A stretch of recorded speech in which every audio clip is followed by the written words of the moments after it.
first off, if it wasn't Natural Polymers, we probably wouldn't be in the spray foam business right now. To be able to get out in front of our contractors and say, here's a new product, here's a new innovative product, and here's how it's going to benefit yourself, here's how it's going to benefit the builder, and here's how it's going to benefit the homeowner. This is the one and only, the original podcast where you can find yours and your business's true value. You're listening to Our Value. Brought to you by America's insulation source, IDI Distributors. You want to hear from the best contractors, suppliers, and consultants that dedicate themselves to more than just survival in the business world? Industry professionals that are dedicated to excellence in every aspect of their business? Our Value has them all here to share that same motivation and knowledge with you. Tune in and grow a more successful, profitable, educated, and recognized business. Listen to the Our Value podcast to become the industry leader in your market. Find your value with Our Value.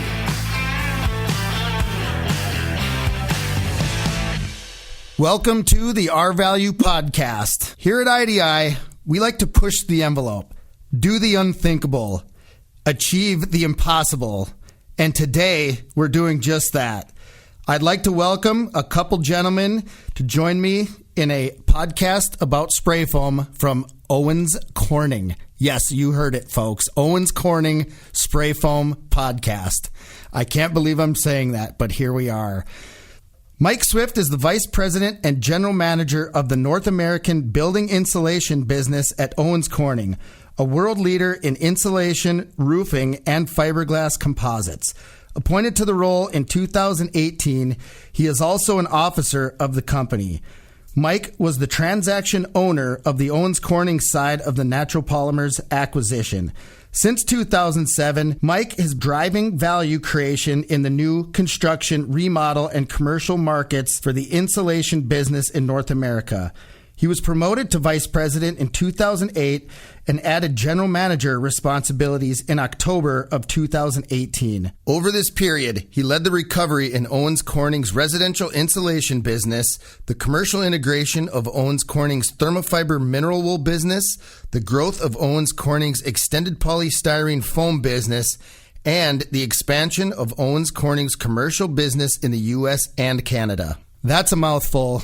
And we also have Kurt Walters.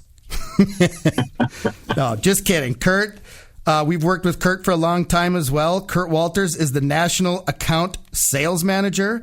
He's been at Owens Corning for over 20 years, joining Owens Corning in January of 2001. Kurt has held a variety of positions, including account management, retail marketing, with the majority of his career being in sales. Kurt will be leading the sales efforts overall for Natural Polymers. Welcome to the show, guys. Thanks for coming on. Thanks for having us. Yeah, thanks, Aaron. Kind of amazing that we're all here talking about this, but I think we should just jump right into it and address the gorillas and elephants in the room. Obviously, OC has been fairly vocal against spray foam for some time now. And I just want to ask, how do you kind of explain the position that OC has held towards spray foam up until this point? Yeah, I can tell you from a personal standpoint, this is, a spray foam podcast coming from me is not something I expected to be doing, but there's been a lot of firsts over the past year, but it's been exciting. I think it is good for us to kind of look backwards a little bit, as now we're an owner of a spray foam company. We've watched this industry really closely for a long time. And, some of you have, a number of the folks out there that are listening to this know some of the positions that we've taken on spray foam and against it. But I think a lot of things have changed that have really helped us with the way we thought about this decision with Natural Polymers. And first of all, was safety.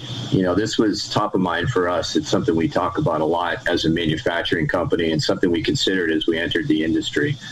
But in the past 10 years, there's been a lot of changes. And you guys know it, the advancements on the chemistry side of things have improved quite a bit.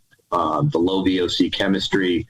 And then on the installer side, really more formalized, readily available training programs, job site protocols, more focus on applicators, application technique, and a lot of the work that IDI does out there with the customer base just to make sure that the product is going on the way it should in a safe manner out in the marketplace. The second thing for us is really our customers, and many of our customers are deeply invested in spray foam and have been for a while.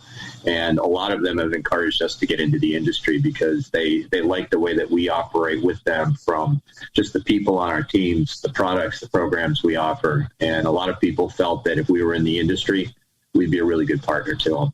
And then I'd say third, which is one that would be a little tougher to admit, but it's a good product. Say that one more. I didn't catch that. I think it cut out for a second. I'll say it again. It's good product. The attributes this product has from an insulating standpoint give us a tremendous platform to innovate from. So when we look at how you insulate a building or a home, this adds to the portfolio of products that allow us to get to the best solution for our customers. So I think all of those things have changed and developed as we've gone through the years, and Natural Polymers was the right solution for us. So earlier on, I can understand the safety concern, right? You have contractors who are essentially acting as a chemist on a job site, mixing materials. It's different than opening a pre-manufactured bag of bats or blown in. We're mixing raw materials that are potentially carcinogens. And there's a lot of controls that, need to be in place, and a lot of training that goes along with it. So I think it's probably no secret Owens Corning knew it was a good product for a long time. I don't think that's a secret, but it can only be a good product once installed the right way, if that's fair. Absolutely. Yeah, and one thing to add, Aaron, is just around the advancements of our existing products on the fiberglass side, similar to the advancements in the products on the spray foam side. I think this will push our technical teams and our R&D teams to, really drive what kind of solutions we can provide in the building material space. So pretty cool complementary product, and something that we can package together potentially at some point in time. Yeah, and I think complementary product is the right way to say it. I think there's obviously space for everything. When you look at a complete thermal envelope, you can almost utilize every type of insulation in some capacity. And now Owens Corning is obviously going to cover most all of those bases, if that's fair. Absolutely. Please like and subscribe to our podcast and head over to our YouTube channel for future content. And as always, reach out to your local IDI rep for your Owens Corning and Natural Polymers insulation product needs. Throughout this process, what did Owens Corning learn about spray foam that it didn't previously know? I don't know that I'd say that there was much that we didn't know or were aware of, because like I said, we've been watching the industry pretty closely. But I'd say since we've been in the business, which is only a few weeks now since the acquisition was completed, we're learning way more than we expected when it comes to where this product can go from an innovation standpoint. So when you think about new products, new formulations of existing products, new markets like offsite construction, there's a lot of places that work fairly well entrenched that'll allow us to take a new technology and a new chemistry into that space and really innovate with it. So it's going to be a lot of fun. And by offsite, are you referring to like offsite panelization and things like that? Yeah, sorry, I should explain that. Yeah, offsite home building. So yeah, from panelization up to complete homes built in a factory setting.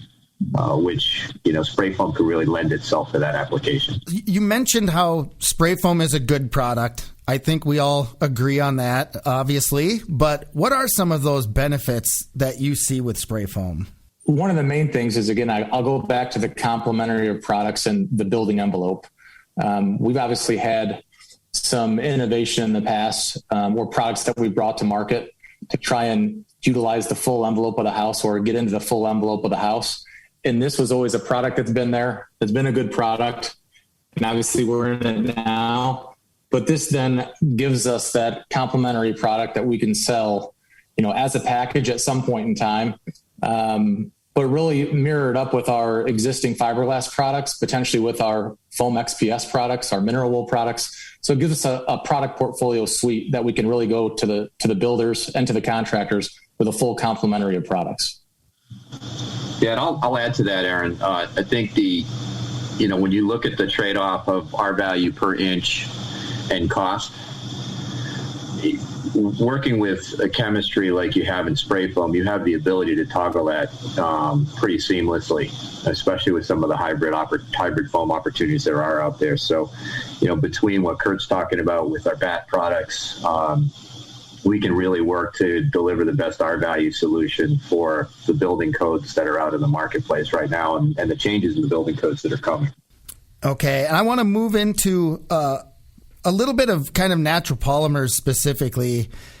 We've worked with them for some time, and I think their approach to chemistry and coming up with some of their own different packages and kind of the mindset of being safer and being low on global warming potentials and VOC ratings. With that, what support do you see that is needed in order to grow spray foam? So there's a different level of support, right? Fiberglass, it probably doesn't take the same level of maybe field support. Training has always been there in any type of insulation when we're talking about building science. But specifically, what do you see different in spray foam from a support aspect as maybe you don't have with fiberglass on the bat or the blow-in side? I mean, at the end of the day, just like we are with fiberglass, it's all about the contractor. We've got to be in front of these contractors and help them with whether it's their equipment, whether it's the technical side. You had mentioned it when we started the program here, Aaron, around this is to some extent manufactured on site. So in different climate zones and different, just in different areas of the country, the support that's needed out there from the contractors, we've really learned is even more so hands-on probably than we've experienced in the past. Yeah, no, I actually wanted to flip this a little bit back towards you, Aaron, because you guys are the standard out there for what it takes to, really make a contractor successful in the market with spray foam. What are some of the things that you've learned at IDI as you've gone on the journey? Because I don't know, you guys have probably been in it for, 10 years or so at this point, I'm guessing. Yeah, longer than that, I think. It does. It takes a level of support and a commitment to our end users that it means a lot to us and to them and to their customers. So again, none of these spray foam products work unless they're installed properly and they're ventilated properly and the crew that installs it is safe and they can measure the output of it. So in addition to just initial kind of training and commissioning, there's an ongoing level of education as codes change, but just even correcting bad habits as, labor assets maybe come and go. And, the guy you were training last time is now training his new crew, and the next time we hope that they're all still there. But if they're not, our tech support is there to help them and correct any bad habits and kind of veer them back on track. So that's our approach to it. And it's a good approach. We think it's been successful for us. And again, ultimately for end users, that we're not spraying anything in a house that we wouldn't want our own loved ones to live in. I think our team is excited to work with not only your team, but the contractors out there to learn. We're never short of wanting to learn. We do it with our existing products today in the fiberglass side. But I think there's some pretty cool learnings that we both can deem value from at the end of the day, whether it's the manufacturer, the distributor, and the contractor. So it's some pretty cool stuff that we have ahead of us. What intrigued Owens Corning specifically about Natural Polymers? Why them? Is there something they did that was kind of special or unique, or why were they a standout when looking at kind of the insulation, the spray foam manufacturing pool out there? That's a good one. I'm glad you asked it too, because I would tell you, first off, if it wasn't Natural Polymers, we probably wouldn't be in the spray foam business right now. The company mattered a lot in our decision. First of all, it was about the people first, really getting a good feel for Ben and the team. And, many of you guys know Ben. He's a chemist, didn't want to work in a lab, became an installer, and didn't just install. He actually got down in his basement at night, started innovating formulations, turned that into a really successful business, and just a really cool guy, so getting to know Ben and his team was a big part of it, and the entrepreneurial feel that those guys have. And again, on the people side is IDI. So knowing you guys were such an important customer made us much more comfortable that we could step in and have a great relationship out of the gate with, a really important customer. Second was for the portfolio and the focus on low VOC, just the intensity around the applicator experience and safety. That's a trait that Natural Polymers has matched up really well from an OC philosophy standpoint too. So really nice fit there. And then lastly was innovation. And again, Ben's a really innovative guy. So us being part of the business now and being able to help out, we can really free him up to spend a lot more time in the lab working on, the things he's only been able to think and dream about so far. So really, really nice fit from a company standpoint. Kurt, anything to add about kind of Natural Polymers specifically and, what the experience has been in selecting them and kind of going through the process? Yeah, I think around, just customer synergies. Mike obviously alluded to it from the standpoint of IDI. But again, how we can bring this product to market, how we can leverage Ben's experience, his expertise, and then also put some muscle behind that with our S&T team down in Columbus, Ohio, and Granville, Ohio. Put some muscle behind it and give Ben, like Mike said, give Ben kind of the keys, if you will, to do the things that he really enjoys doing, which is inventing cool stuff and driving innovation, which we've seen already. And I think as we innovate with products, right, then there's some differences, and we've got to be on the front end of that to be able to get out in front of our contractors and say, here's a new product, here's a new innovative product, and here's how it's going to benefit yourself, here's how it's going to benefit the builder, and here's how it's going to benefit the homeowner. So we've got a lot of opportunity ahead of us relative to innovation, we believe, which was a big piece of why we chose Natural Polymers. Yeah, there's a lot of folks out there that make spray foam, right? I mean, and Ben, to me, and we're talking about Ben Brown, the founder of Natural Polymers, is how he's kind of a standout. I've worked with him on a number of different projects, and he's always thinking outside the box, kind of zigging when everyone else is zagging. So I think it's a great fit. Forward looking, how optimistic are you about the future of spray foam? How is Owens Corning going to make the spray foam industry better? I don't know that I could say that we will make the spray foam industry better. I think that'll yet to be seen. But I do think that we will make Natural Polymers a better company, and I think we'll be a better supplier to the folks that are buying Natural Polymers material. And I think, the commitments that we're able to make as Owens Corning supporting the Natural Polymers business, when it comes to our people, it comes to the programs like CE and our ability to bring things like that to market. I think we're going to be able to bring a lot of things into this world that weren't there before, and have a lot of fun doing it with our customers. So, we're committed to it, and we're ready to invest. That's why we got in. And I think that you'll see some great things as we really help run that business. My next question, my closer, was going to be the $1 million question: is when might we see pink spray foam? Yeah. Okay. I've heard that question before. The way I'd answer that is this. I'd probably say that, look, we bought a great company. It's a great business, and we don't want to screw it up. We don't know what we don't know yet, and we have to operate this business for a while with Ben and the team and really understand what the potential and the capabilities are before we start putting a bunch of Owens Corning thinking into the business, before we understand the implications of it.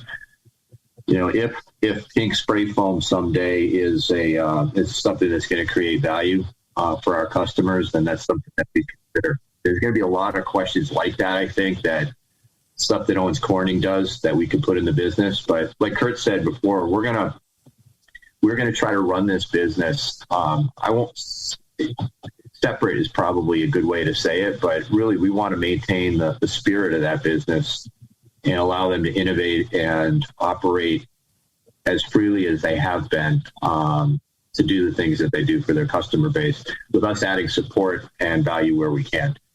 So it's not a no, but I think we want to wait and see if it's actually the right thing for us to do.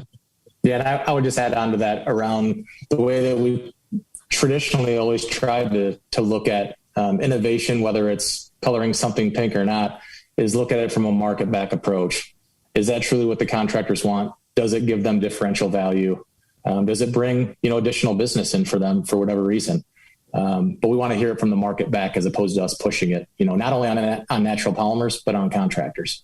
Well, if you look at Canada, I mean, you're familiar with their practice of every manufacturer is designated a certain color, and trust me, there's days that we run into a problem with an install and we have no way to prove everything. You can't reverse engineer polyurethane foam and really tell what the heck it is or where it came from other than a visual color. So in Canada, that's the approach they take. And there's plenty of times that we almost wish we could do the same thing. So in an effort to kind of get a message out there to the spray foam contractors and some of our current customers and future customers, what's Owens Corning message to spray foam customers or spray foam applicators out there? What do you want to leave our listeners with today?